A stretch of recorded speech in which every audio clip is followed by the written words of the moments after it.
Sometimes watching a movie just won't do. You also want to eat that movie. And that's why there's movie recipes. Today we're going to show you how to make Braveheart freedom fries. That is, a batch of freedom fries that tastes exactly like the movie Braveheart. Before you begin, take off your pants and underwear and put on a kilt.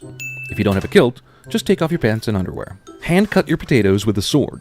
If you don't have a sword handy, you can improvise, but your freedom fries will taste less violent. Line your pan with aluminum foil and then cover it with green sugar topping to simulate a grassy battlefield.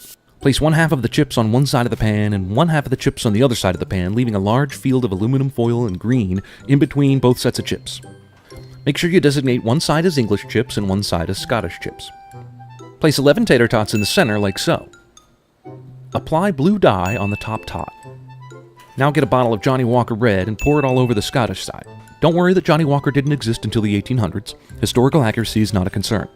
Now pour an entire bottle of Evil, or vinegar, on the English side. Be sure to let that marinate for about 3 hours. Cook the chips and tots in an oven at 20 degrees for 15 minutes. Now stir the chips and tots around and apply liberal amounts of ketchup everywhere you can, except for the tots, of course. Once the stirring is done, throw all your chips with ketchup onto the cold, hard ground, where they'll stay. Remain outside. Use a toothpick to dig out all the insides of the tots, applying liberal amounts of ketchup.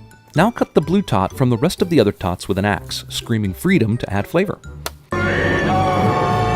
Take all the remains and put them in the four corners of your yard to make a point for other potatoes in the area. Eat nothing. Oscar-worthy.